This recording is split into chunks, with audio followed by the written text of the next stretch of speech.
Assalamualaikum warahmatullahi wabarakatuh. Kami Dari kelompok 3 akan membahas tentang Kesultanan di Sulawesi. Saya Hanima Isyarah dari kelompok 3 absen 13.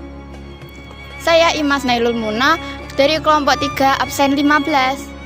Saya Nawa Alia Zahra absen 27. saya Hidayan Wahyu Pratama dari kelompok 3 nomor absen 14. Saya Muhammad Rohan Maulana Al-Hasbi absen 25 dari kelompok 3. Saya Nabila Qadiriyah dari kelompok 3 nomor absen 26. Saya Siti Takmilatul Hasanah, halo, dari kelompok 3 absen 33. Saya Regita Julinda Pratiwi absen 29 dari kelompok 3. Kesultanan pertama yang akan kita bahas adalah Kesultanan Goa Talo.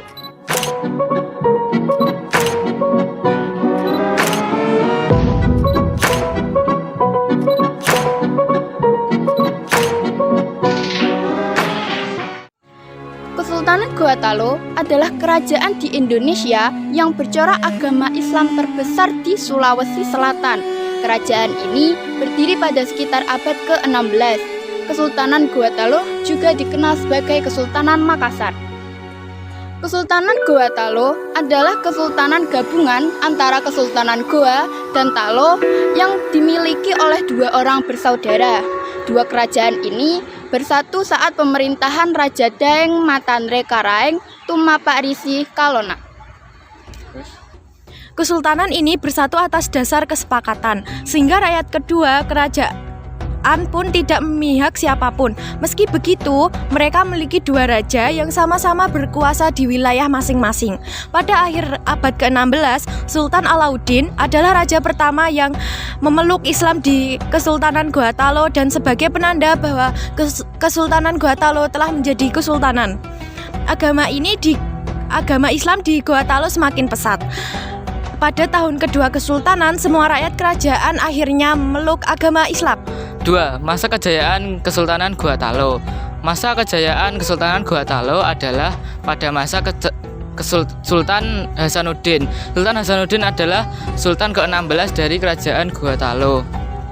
Sultan Hasanuddin memiliki julukan yaitu ayam jantan dari timur. Arti ayam jantan dari timur diartikan itu Sultan Hasanuddin tidak terpengaruh oleh orang asing. Ia menentang keras kehadiran VOC saat menguasai sebagian kerajaan kecil di Sulawesi. Pada masa kejayaannya, Goa Talo menjadi pusat perdagangan terbesar di Indonesia Timur. Banyak saudagar muslim di berbagai wilayah di dunia untuk berdagang. Kerajaan ini bersifat maritim. Selain letaknya strategis dengan laut, banyak masyarakat yang berprofesi sebagai nelayan. Masa runtuhnya Kerajaan Goa Talo. Kerajaan Goa Talo mulai runtuh saat VOC menguasai sebagian besar kerajaan kecil di Sulawesi. Sultan Hasanuddin berupaya melawannya dengan bantuan dari seluruh kerajaan Indonesia Timur. Peperangan tersebut dipimpin oleh Sultan Hasanuddin, tetapi penjajah semakin menambah pasukan dan membuat kubu kerajaan Goa terdesak. Akhirnya, pada tahun 1667, Kerajaan Makassar atau Goa Talo mengakui kekalahannya dan bersedia mendatangani perjanjian Bongaya yang tentu saja merugikan kerajaan Goa Talo. Pertempuran pasca perjanjian pun tetap terjadi. Saat VOC kembali meminta pasukan tambahan dan akhirnya merobohkan benteng kekuasaan kerajaan Goa Talo, Sultan Hasanuddin turun tahta dan mengundurkan diri dari kerajaan. Peninggalan sejarah Kerajaan Goa Talo. 1. Bala Lampoa menjadi situs budaya. 2. Istana Tempalate. 3. Masjid Tanaka yang saat ini disebut Masjid Al-Hilal yang merupakan masjid tertua di Sulawesi Selatan. 4. Benteng Somba Opu yang menjadi pusat perdagangan dan pemerintahan. Raja yang terkenal pada masa kerajaan Gorontalo adalah yang pertama Sultan Malikus Said yang berkuasa pada tahun 1639 sampai 1653 Masehi. Yang kedua adalah Sultan Hasanuddin yang berkuasa pada tahun 1653 sampai tahun 1669 Masehi. Sejarah berdirinya Kesultanan Tidore.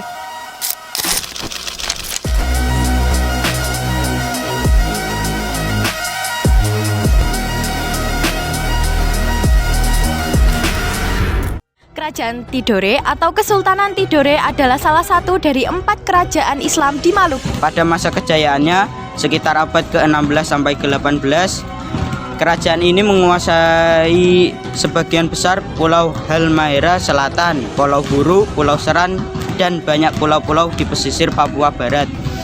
Pada tahun 1521, Sultan Mansur dari Tidore menerima Spanyol sebagai sekutu untuk mengimbangi kekuatan Sultan Ternate, saingannya yang bersekutu dengan Portugal. Setelah mundurnya dari Spanyol dari wilayah tersebut pada tahun 1663 karena protes dari pihak Portugal sebagai pelanggaran terhadap perjanjian Tordesillas 1494.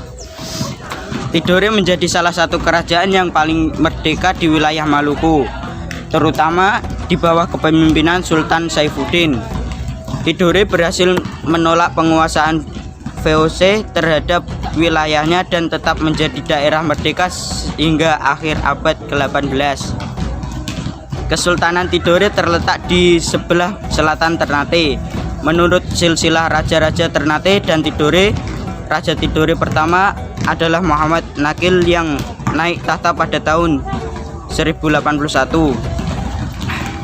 Pada akhir abad ke-14, agama Islam dijadikan agama resmi kerajaan Tidore oleh Raja Tidore ke-11, Sultan Jamaluddin, yang bersedia masuk Islam berkat dakwah Syekh Mansur dari Arab. Kemunduran Kesultanan Tidore disebabkan karena diadu domba dengan Kesultanan Ternate yang dilakukan oleh bangsa asing yang bertujuan untuk memonopoli daerah penghasilan rempah-rempah tersebut. Setelah Sultan Tidore dan Sultan Ternate sadar bahwa mereka telah diadu domba oleh Portugal dan Spanyol, mereka kemudian bersatu dan berhasil mengusir Portugal dan Spanyol keluar Kepulauan Maluku. Namun kemenangan tersebut tidak bertahan lama sebab VOC yang dibentuk Belanda untuk menguasai perdagangan rempah-rempah di Maluku berhasil menaklukkan Ternate dengan strategi dan tata kerja yang teratur, rapi, dan terkontrol dalam bentuk organisasi yang kuat. Masa kejayaannya berlangsung pada abad ke-16 berkat perdagangan rempah-rempah dan kekuatan militernya. Adapun beberapa peninggalan kerajaan Tidore adalah Istana Kerajaan Tidore atau Kadatokie, Benteng Tahula, Benteng Tore, serta Masjid Sultan Tidore. Yang terakhir adalah Kesultanan Ternate.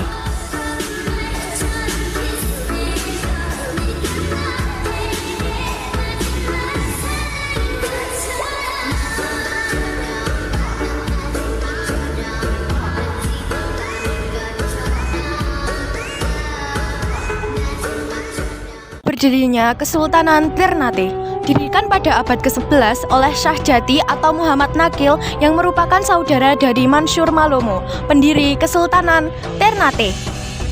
Keruntuhan kerajaan Ternate diadu domba dengan Kesultanan Ternate yang dilakukan oleh bangsa asing Spanyol dan Portugis yang bertujuan untuk memonopoli daerah penghasil rempah-rempah tersebut. Raja yang terkenal pada masa kerajaan Ternate atau Kesultanan Ternate. Yang pertama ada Hamzah Fahrudin yang berkuasa pada tahun 1674 sampai 1705 Masehi. Yang kedua ada Sultan Kiai Mansur yang berkuasa dari tahun 1535 sampai 1569 Masehi. Yang ketiga ada Sultan Ajmadul Mansur yang berkuasa pada tahun 1821 sampai 1856 Masehi. Yang keempat ada Sultan Ahmad Saifuddin Alting yang berkuasa pada tahun 1856 sampai 1892 Masehi. Mungkin hanya ini yang bisa kami sampaikan. Kurang lebihnya mohon maaf. Wassalamualaikum warahmatullahi wabarakatuh.